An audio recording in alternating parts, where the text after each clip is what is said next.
And we're back to learning Affinity in the year day 61. Let me show the segment tool. You can find it right here via left click, or if you right click, you're gonna get the list. You should definitely see it then. Freeform drag looks like this.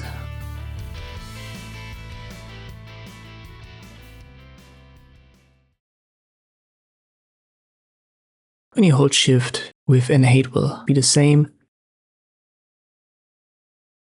You can also adjust that numerically down here in the transform. You can make that 500 times 500. Once we've got it, the adjustment options are actually pretty simple to understand. It's the lower line right here, so it's being cut off.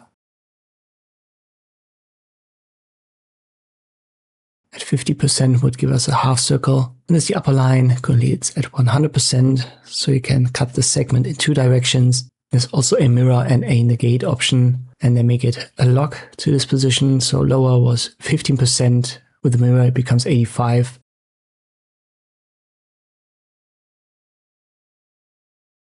And the negate will set it to the lower line. So 25% right here will also make the upper line 25.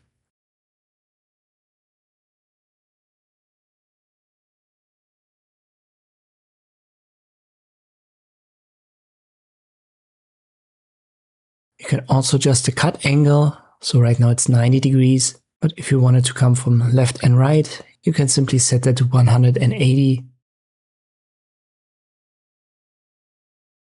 And all angles in between 0 and 360 are possible.